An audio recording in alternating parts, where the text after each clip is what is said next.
myself is Divya Bahal, Assistant Professor in Chemical Engineering Department at LJ Institute of Engineering and Technology. The subject that we are going to continue is petroleum refining and petrochemicals. So moving forward with this lecture, we will start a new topic, that is your petrochemical industries. Okay, so first of all, what are petrochemicals?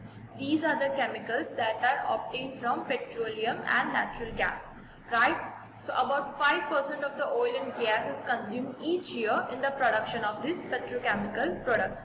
Now in first lecture also about the subject, we studied that petrochemicals are used in daily life. Okay, the very important example of petrochemicals are polythene, rubber. So what are these? These are the petrochemicals.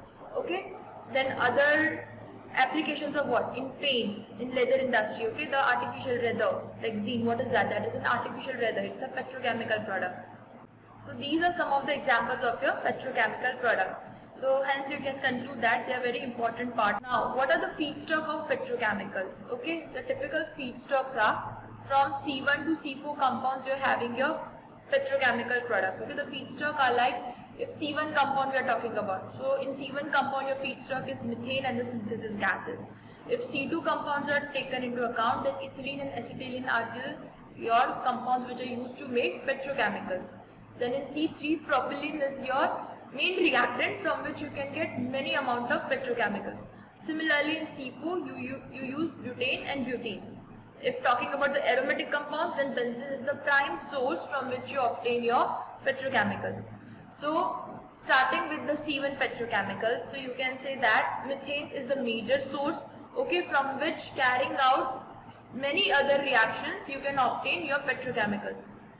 For example, here you can see that when your methane is subjected to oxygen, you get your acetylene. Now your acetylene is used to make what? Acrylonitrile.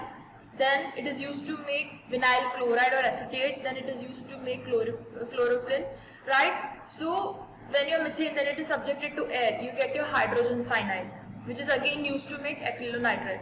Similarly, when your methane, if it is reacted with steam, you get your hydrogen and carbon monoxide. Okay, further reaction with steam, you get your hydrogen and carbon dioxide, which is then further used to make like ammonia. Okay, then further it reacts to give you methanol. So these are what? These are the precursors of your methane. Okay, like methanol. Methanol is obtained from what? Methane. Further, methanol is used to make what? Formaldehyde. What is formaldehyde? Again, it is a petrochemical.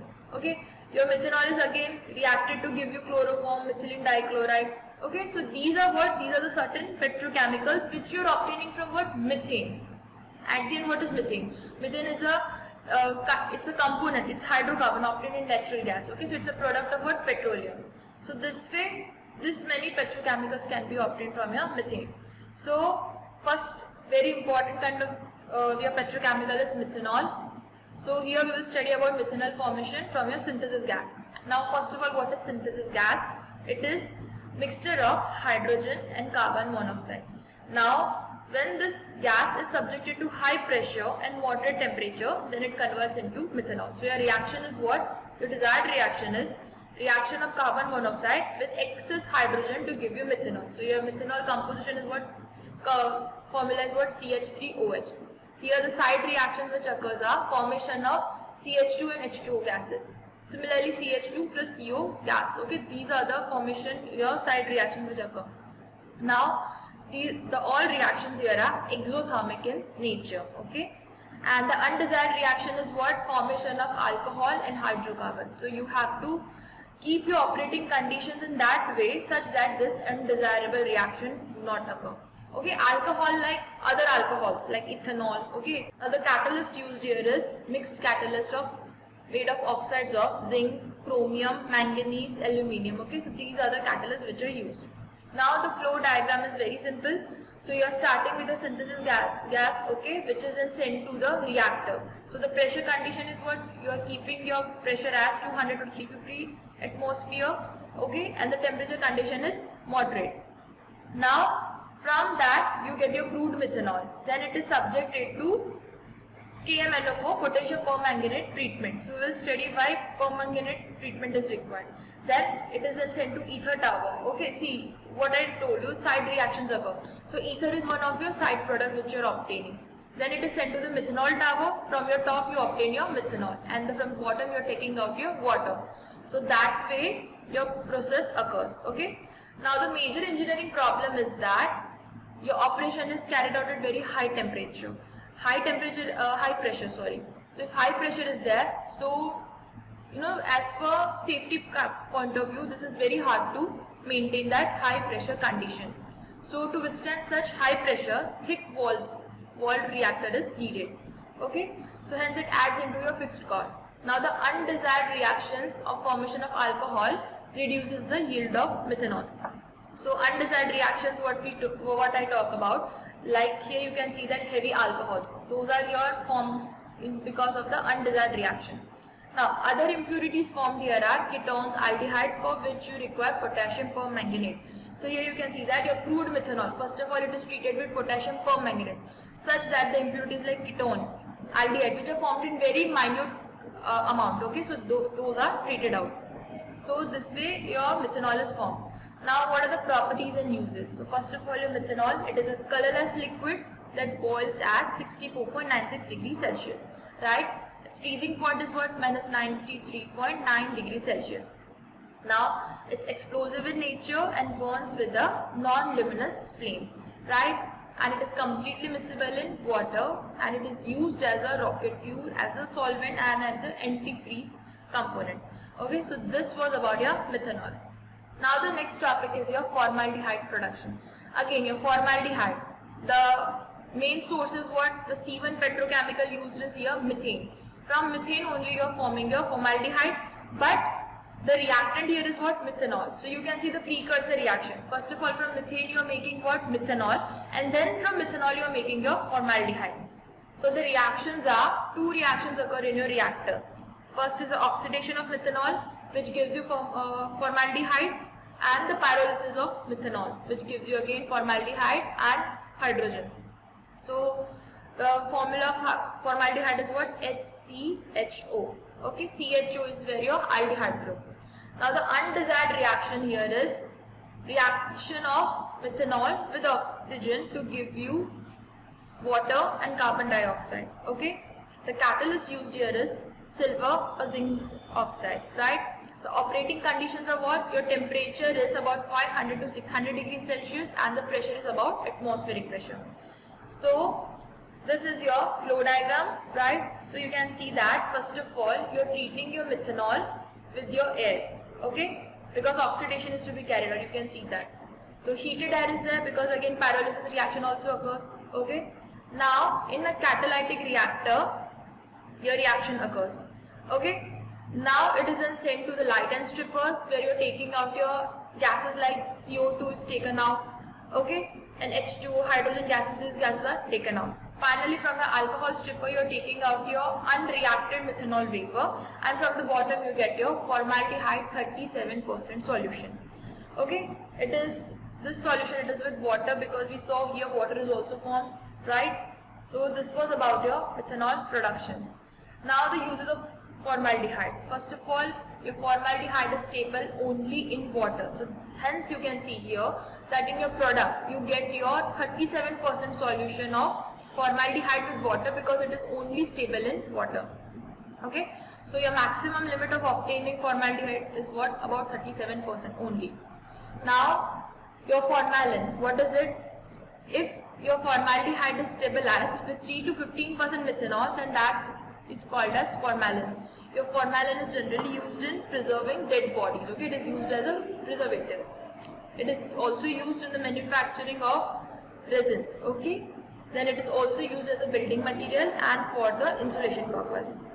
The next topic is your C2 petrochemicals. Okay, here we will talk about the petrochemicals which are obtaining from C2 hydrocarbons. Okay, so the major source of petrochemicals here is what? Ethylene.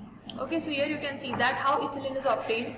Okay, it is obtained naturally from the refinery cracked gases.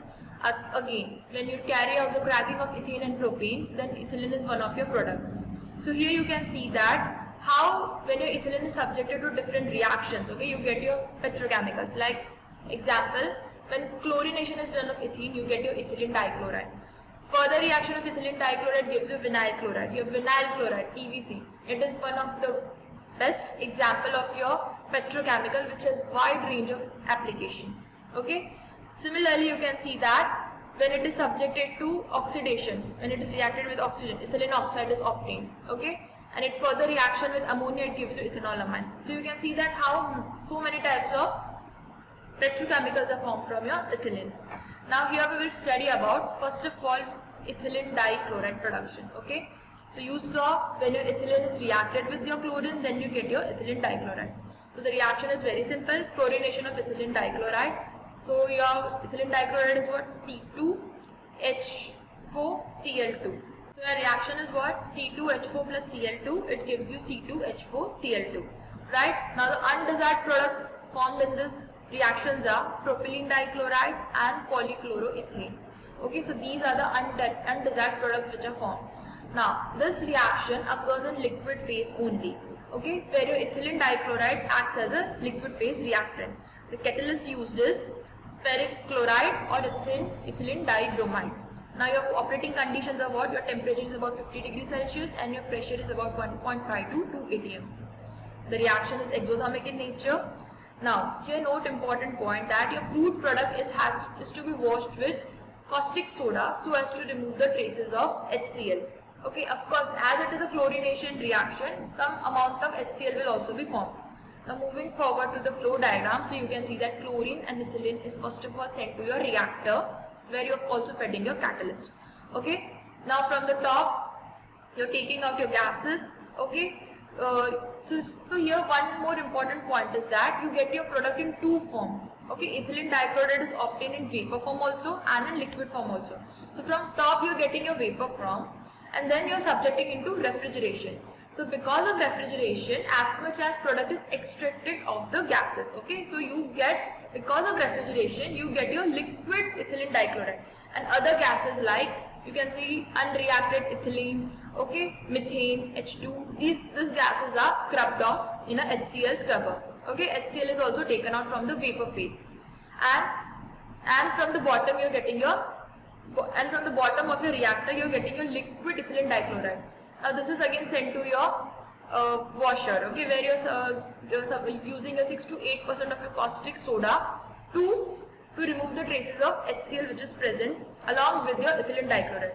Now it is then sent to the settler. Okay, from the settler your crude ethylene dichloride is then sent to a fractionator where further distillation is done, and from the top you get your ethylene dichloride vapor and from the bottom you get your any other heavy end products.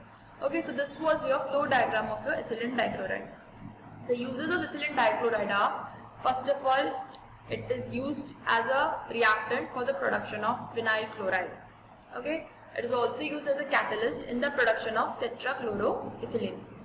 Next, it is used as a solvent in textile, metal cleaning and adhesive industries.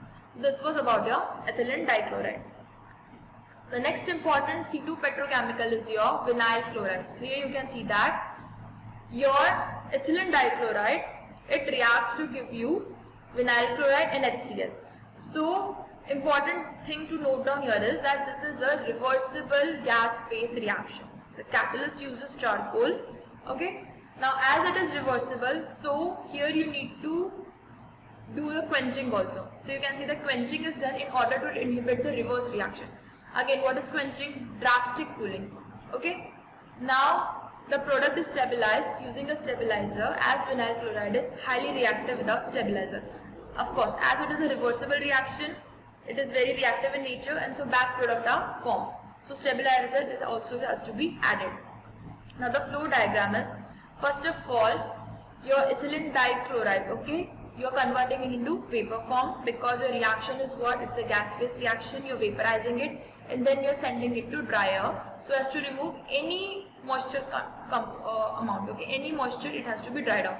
Now this dried gas is sent to the reactor. So you can see the operating condition is what? That your temperature is about 500 degrees Celsius and your pressure is about 4 atm. Okay. Now you're heating your in your pyrolysis furnace, okay, where you are carrying out your reaction. Flue gas is used as a heating medium. Okay. Now In your furnace, your reaction occurs, okay? This reversible reaction is taking place. Now you're sending it to quencher where drastic cooling occurs. Why? The reason of quenching is to inhibit the reverse reaction. Now, from the quencher, at the top product you're taking out as HCl, okay? And then you're sending it to vinyl still, where you're adding stabilizer into it, okay? From the top you get your vinyl chloride after adding the stabilizer. The bottom product is then sent to the EDC still, that is your ethylene dichloride still, where your unreacted ethylene dichloride is again reversed, recycled back to your main reactor. So this was the production of your vinyl chloride. Now, what are the uses of vinyl chloride? First of all, it is a monomer used in the formation of PVC, okay, polyvinyl chloride, which is used in making pipes, wire coating, packaging material, okay. So PVC is one of the most important form of your petrochemical, okay. In every aspect PVC is used. So examples are in making of boots, okay, the soles of boots, those are made by PVC. Then in packaging of medical products, water pipes, wiring and cable, right. Now industrially it is used as a extracting solvent, okay. So when you're carrying out extraction of heat sensitive material, okay, so for that purpose you're using vinyl chloride. Again, it is also used as an aerosol propellant, okay, and it is also used in making PVC and chloroacetaldehyde. So these are certain uses of vinyl chloride. Now the major engineering problem associated with this reaction, with this production, is that first of all that your reaction, it is reversible in nature, okay. So the yield of vinyl chloride is very limited, okay. Now as it is unstable, so you have to compulsorily add stabilizer to it. Now the selectivity is very poor of this reaction, okay. Again, what is selectivity? That any more other components can also be formed, okay. So suppose here we are talking about the reaction, you're at that operating condition, your ethylene dichloride, it gives vinyl chloride, and it is also possible that it may choose some different reaction pathway and some other products are formed, okay. So the problem is what? That other chlorinated products are also formed along with the vinyl chloride. So hence you can see that yield is decreasing here. So these are the certain major engineering problems associated with your vinyl chloride production. So that was for today's lecture. In next lecture we will study about ethylene oxide and some other petrochemicals. Thank you.